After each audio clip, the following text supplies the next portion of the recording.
Hi, my name is Abby, and this is Abby Reads. Let's talk about the books that I read in August. In August, I read 21 books, and that's a lot even for me. This is the most I've ever read in a month, ever, my entire life. Some of them were graphic novels, but a lot of them were primarily novels. Buckle up, sit back, relax, grab a snack, grab a drink. I have a drink with me. Isn't it so cute? The Salem Witches Book Club. So grab a snack, grab a drink, and let's jump right into it. The first book that I read is Namesake by Adrienne Young. This is the second book in the World of the Narrows series, the sequel to Fable. The cover is beautiful. So this book, because it's the second in a series, I don't want to say too much about what it's about. But the first book is about a girl named Fable, and she is on a journey to find her dad and kind of get her revenge because he basically carved up her arm and left her stranded. And so it's her revenge story and trying to get back to him. And then in this book, she meets another family member. I'll just leave it at that. It was a good book. I gave it a 3 stars. I do plan to continue the series. That will knock out that series for me. And this was also on my TBR bingo card. We will go over all of the books that I crossed off on my TBR bingo card at the end of the video. I would recommend this book if you enjoy reading about pirates or coming of age stories and badass heroines. She's pretty cool. The next book that I read is Spy Family Volume 5. This is obviously the 5th volume in this series. This series is about a spy who is trying to prevent a war between the East and the West. And in order to remain undercover, he adopts a little girl and enrolls her into a school. Well, this little girl is a telepath, so she can read her dad's mind and knows he's a spy. And he also goes into a fake marriage with this woman. She uses him as cover because she's an assassin, and the telepath obviously knows the assassin is an assassin too. I really enjoy this graphic novel series. So I read volume 5, 6, 7, 8, and 9 this month. So I read 5 of these this month.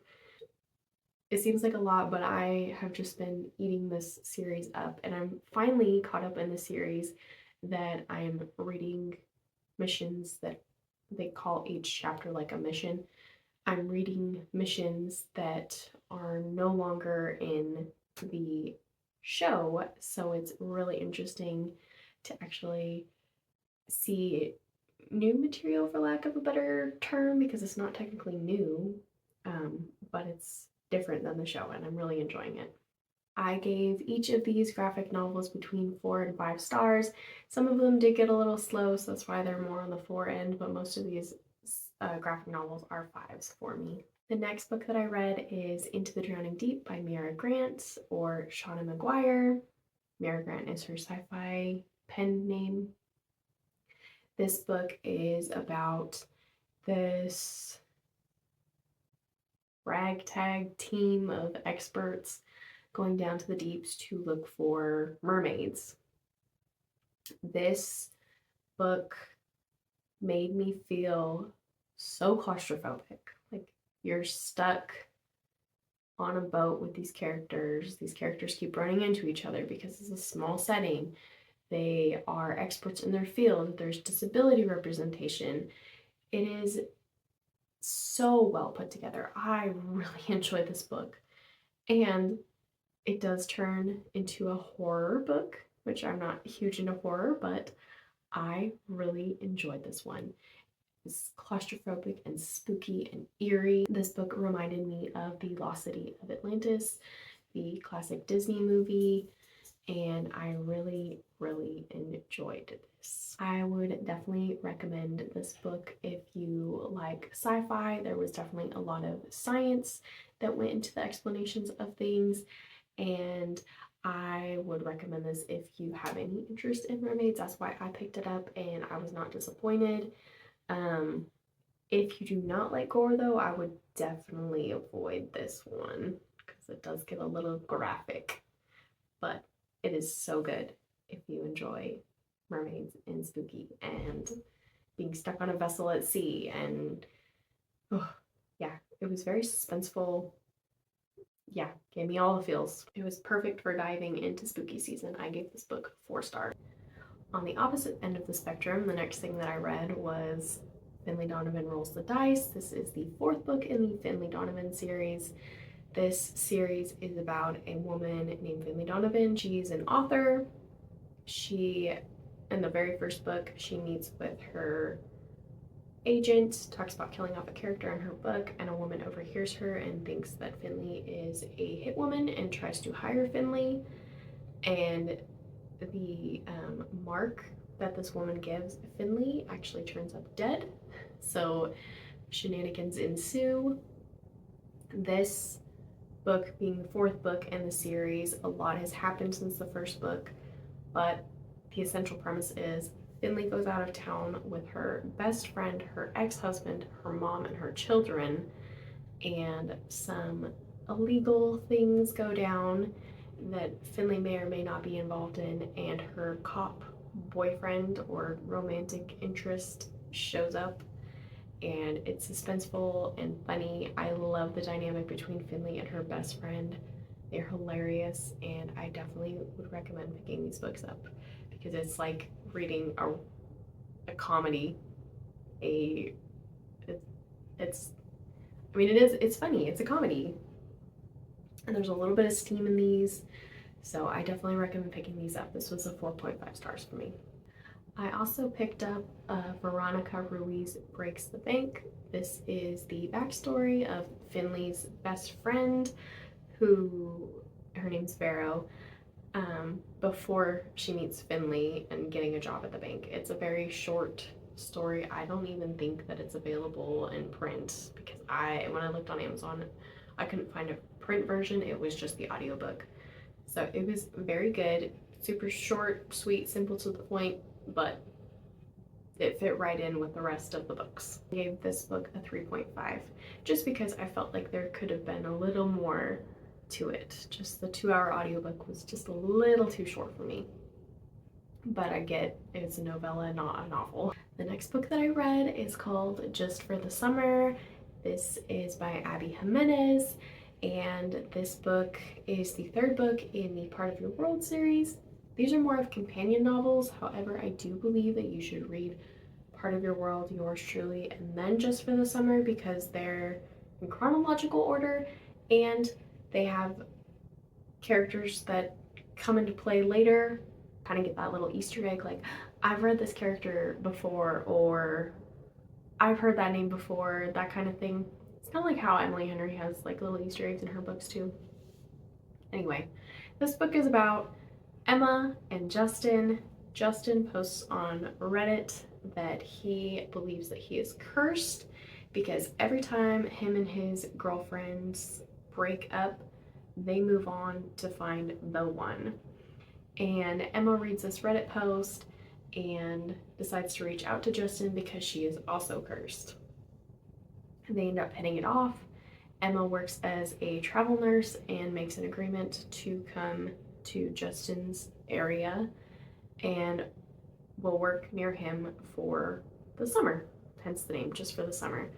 They believe that if they date, then they will break each other's curses and they will be able to find the one and move on with their lives. It was super adorable.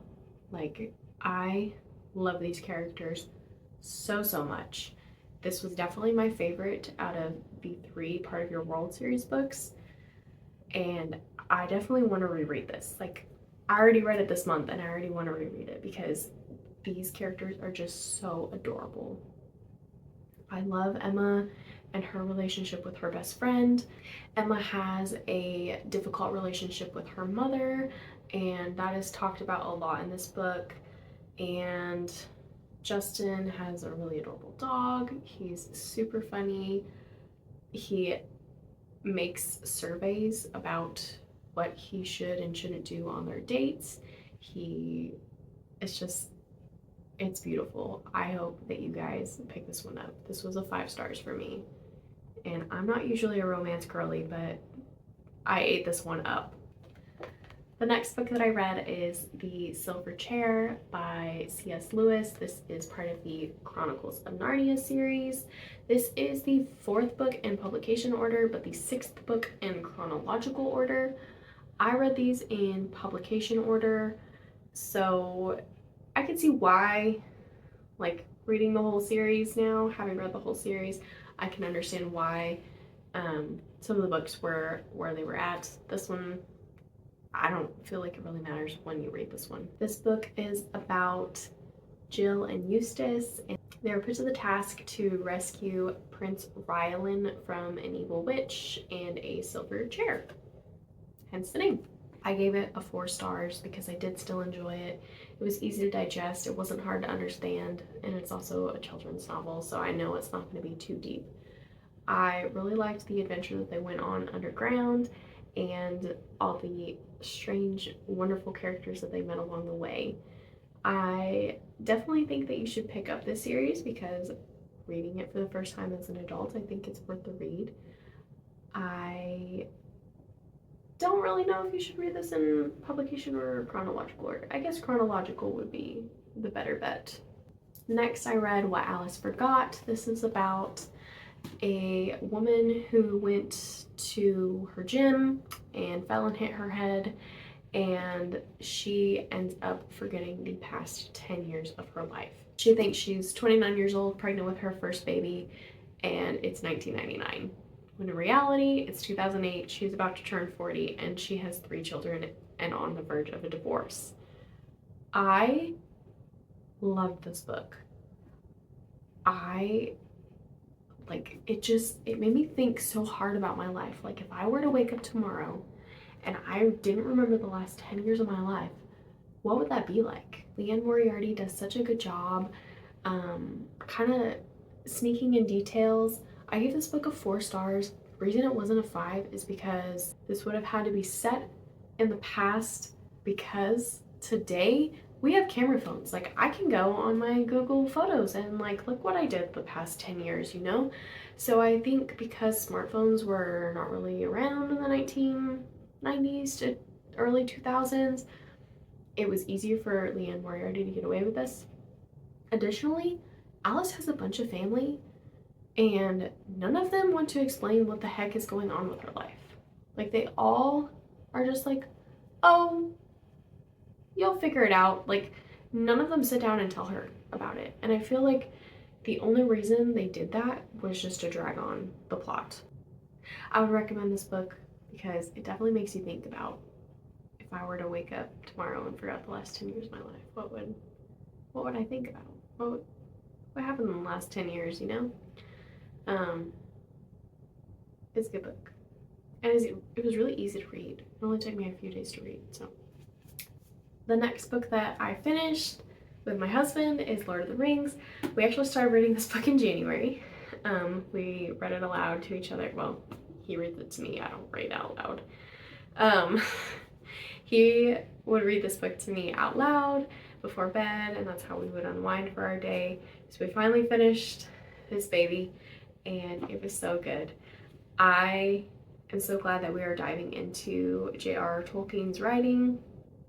He just has like a beautiful way with words. Like, my husband will literally stop reading in the middle of passages and just be like, wow, that's really beautiful. And we just both kind of like bask in it. And honestly, we find ourselves Googling half the words in this book too, because it was just a different time period and there were so many different words used then.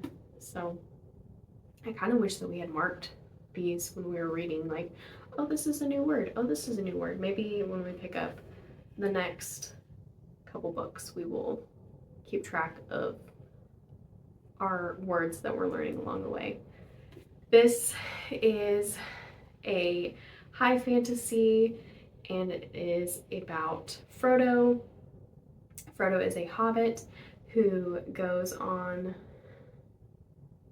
I don't want to say adventure, because yes, it's an adventure, but I feel like an adventure is kind of a choice. Frodo is given this task that can only be completed by him.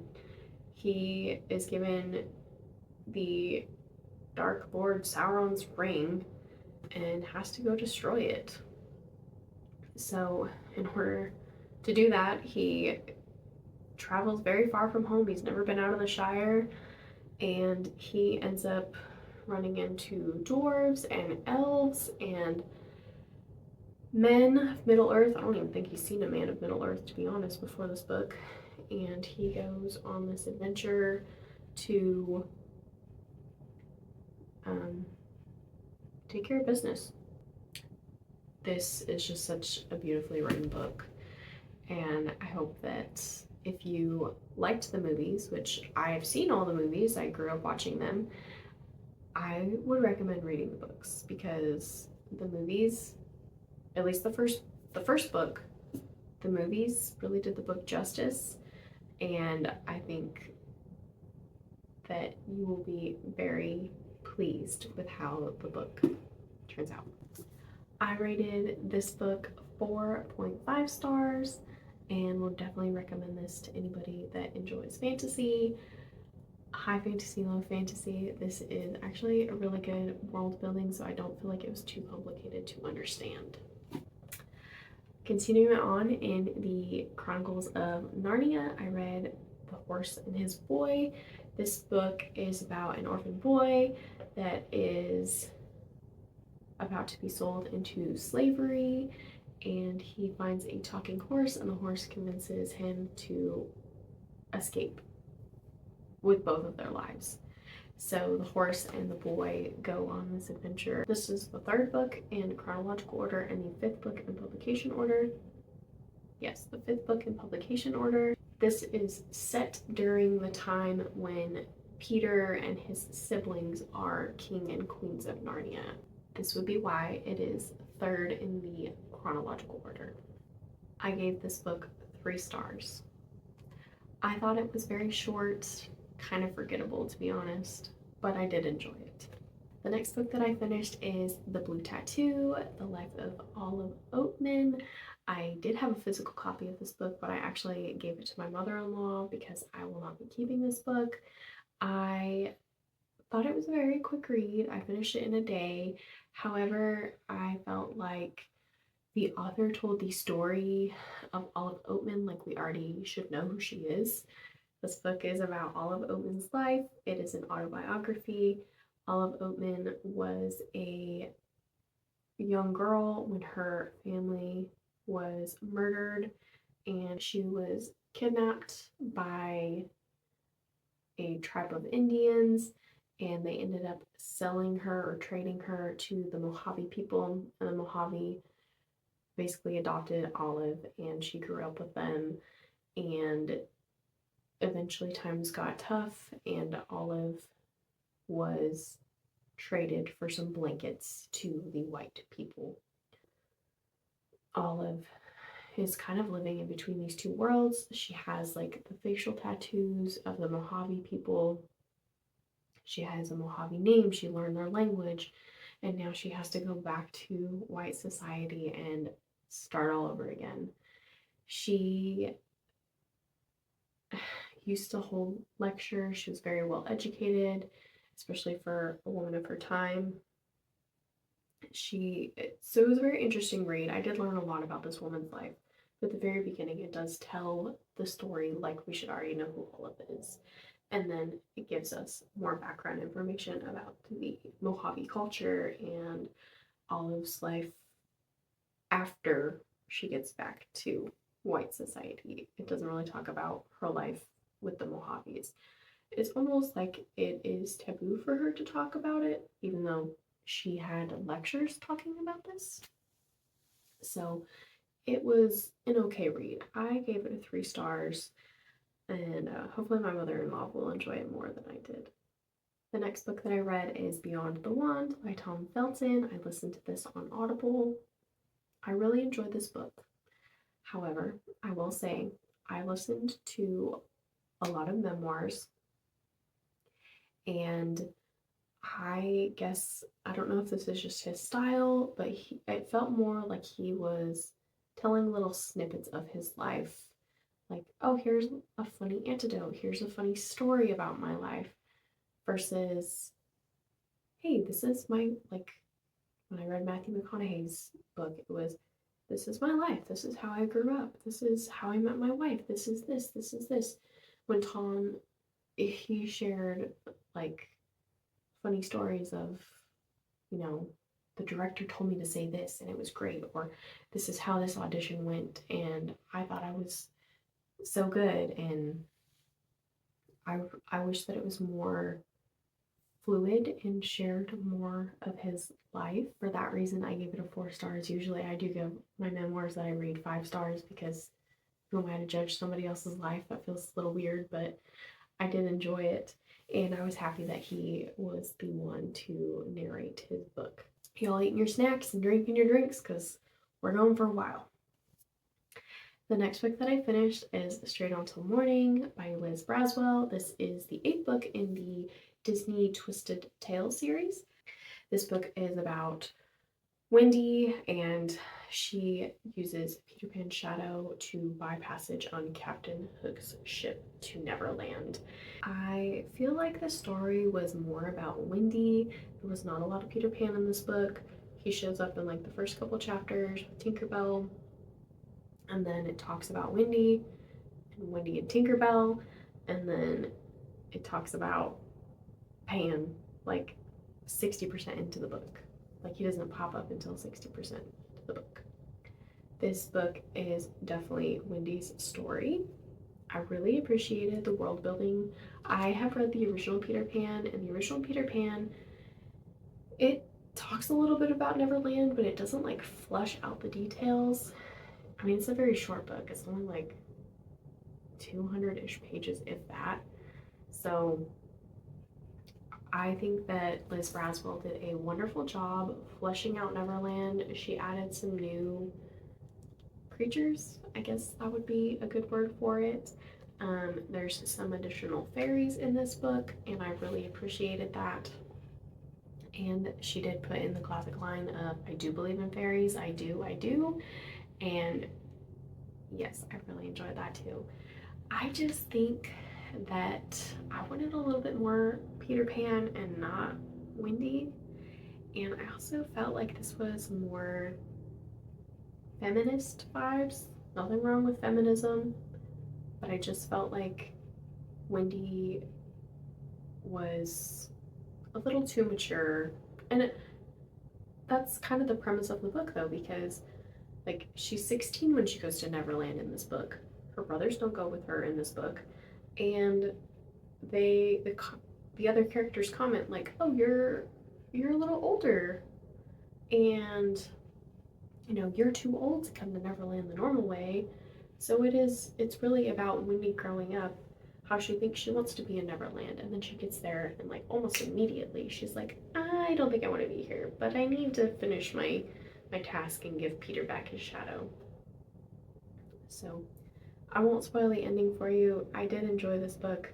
Definitely feminist vibes, and if you like Wendy a little bit more than Peter Pan and would like to know more about her story than his story, I would recommend picking this up. I give this book 4 stars. Continuing on in the Chronicles of Narnia, this is book number 1 in the, oh, there's dog fur. No, there's no dog fur. This is book number 1 in the series in chronological order and number 6 in publication order. This is The Magician's Nephew, and I really enjoyed this book. This is the founding of Narnia. This is the beginning of Narnia, and it is so beautiful, and I love the ending.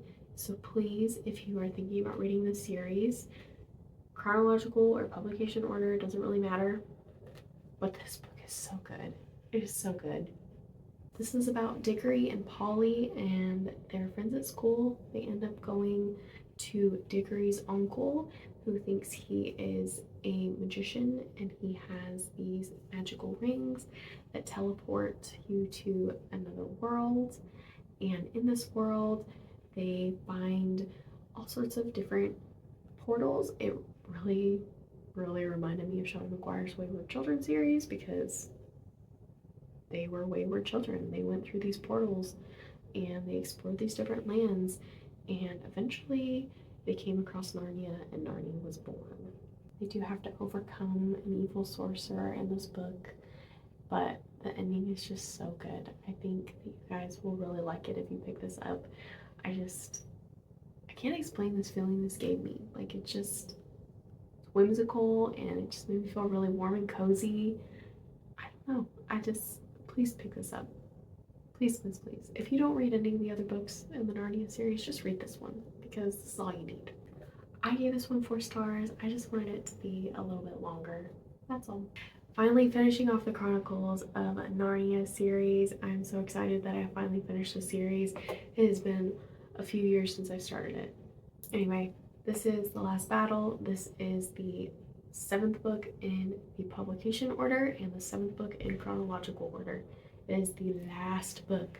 It's called The Last Battle for a reason, baby, because they go to war and it's the last one. It is the last one. This book is about a donkey named Puzzle and an ape named Shift, and Shift likes to manipulate Puzzle, basically. That's the best way I can describe it.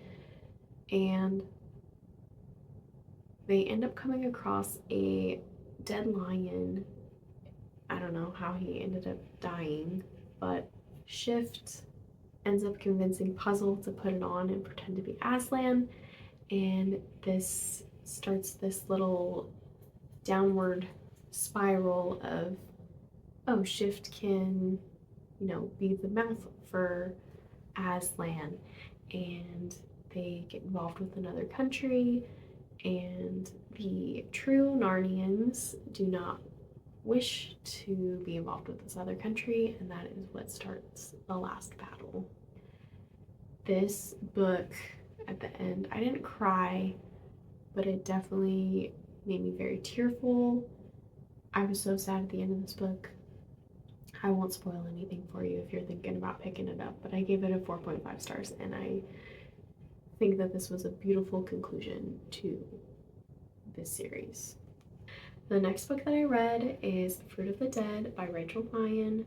This is a Hades Persephone retelling, except it doesn't focus on the Hades Persephone relationship. It focuses more on the Persephone Demeter, Persephone's mom, relationship. This is about a girl named Corey. She works as a camp counselor, and it is the very end of camp. She ends up comforting this child named Spencer, and Spencer's dad finds out about it and is really enthralled with Corey and hires her as his personal nanny. Corey represents Persephone in this story, and Rollo, Spencer's dad, represents Hades. So Rollo hires Corey, says you have to sign this NDA, don't tell anyone where you're going or where you are, and everything will work out for you. You'll get $20,000 or something crazy like that. So she says, okay. And she goes to this private island. There's no cell signal, no Wi-Fi. She's completely isolated. She finds out that Rollo is part of a pharmaceutical company, and he makes these pills that are painkillers, but they're supposed to be better for you than Percocet because they're not addictive. They most definitely are addictive. And he mentions to her, they're so safe that we put them in our Christmas party punch, and we called it The Fruit of the Dead. That's where the name of the book comes from. So that's one perspective of Corey.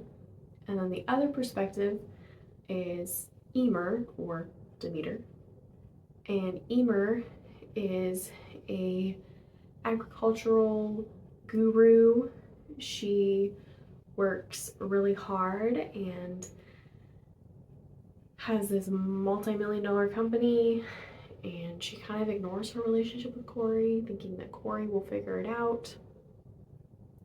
And then she finds out that Corey has just taken off and abandoned everything that she's worked hard for, and it's like her red flags are flying. She's like, this is not my daughter, and she freaks out and flies from China back to the US to rescue her daughter.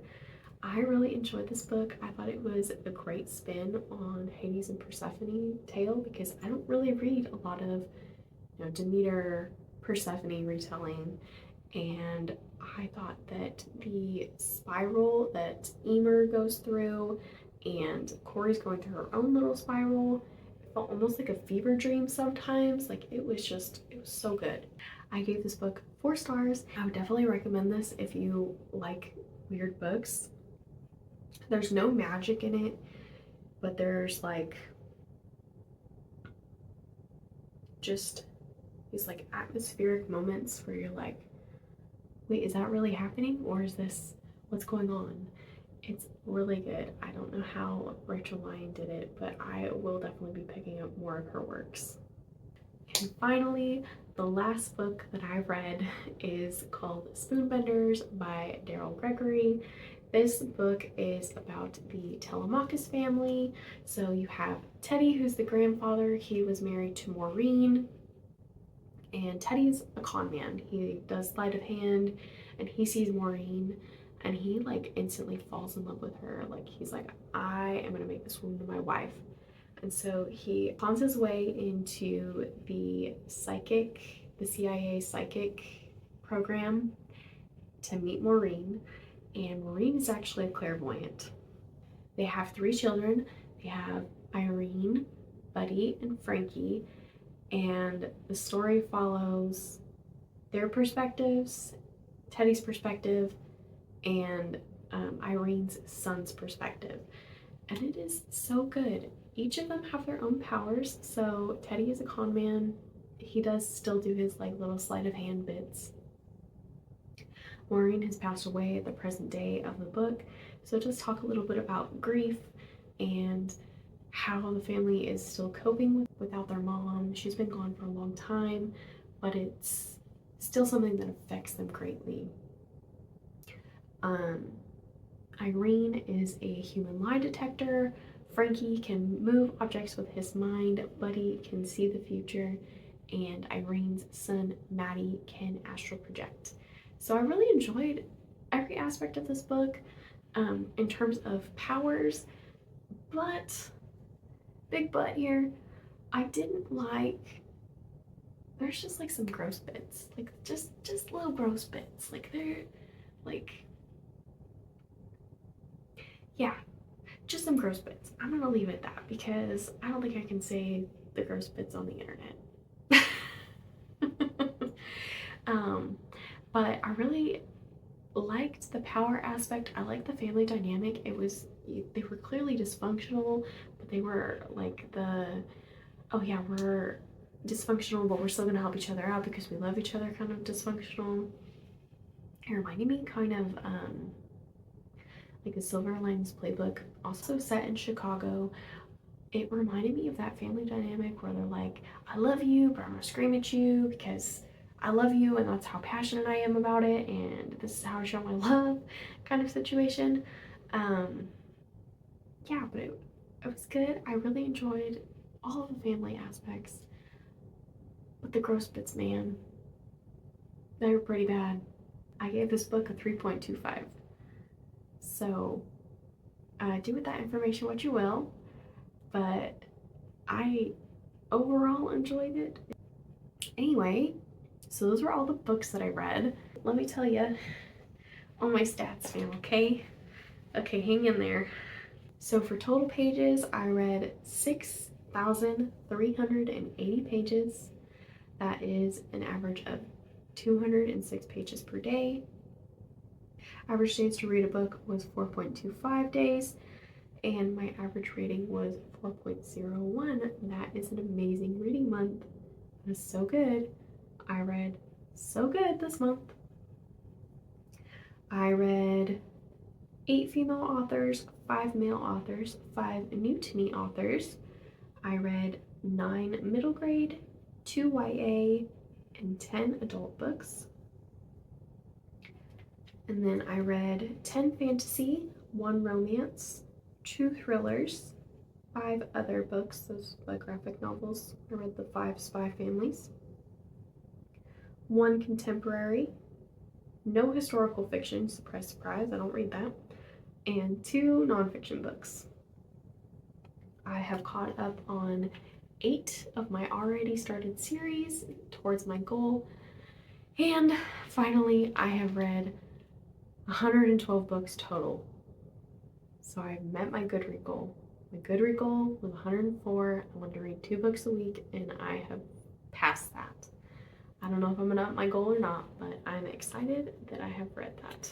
My favorite book this month was Just for the Summer by Abbi Jimenez, and my runner-up favorite would be Finley Donovan Rolls the Dice. In terms of my TBR bingo, I have crossed 16 books off of my TBR list, which is crazy, but I'm so excited that I did that because that means this upcoming month will not be as heavily reading my TBR bingo card, and I can make some wiggle room for what I want to read. Well, obviously I want to read all these books, but I don't have to stick to a set list. Anyway, guys, thank you so much for watching. If you are still here, please comment down below what books you think you would want to read from this list and how many books you read in August. Or if you don't know anything else to comment a pumpkin, because it is officially September and that means it is spooky season. We are getting spooky up in here. So I am looking forward to doing some fun vlogs this month, and I hope you guys stick around for those. Thank you so much for watching. Have a good day.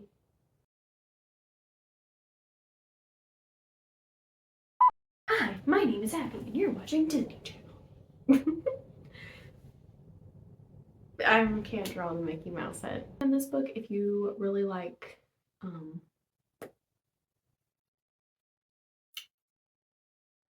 train of thought derailed, and it kind of reminded me of the lost city of Atlantis. You know, that old, maybe I shouldn't say old. Oh, it's raining. That's nice. So glad we needed it. Is the 4th book in the series. Oh shit, you know what? I have it right here. Why am I not holding it up? Intermission, intermission, intermission, intermission. Go grab a book. Boop. Excuse me, pardon me, coming through. Beep, beep, beep, beep, beep, beep. Yes, I shouldn't say that. These dogs, man. They love their mama.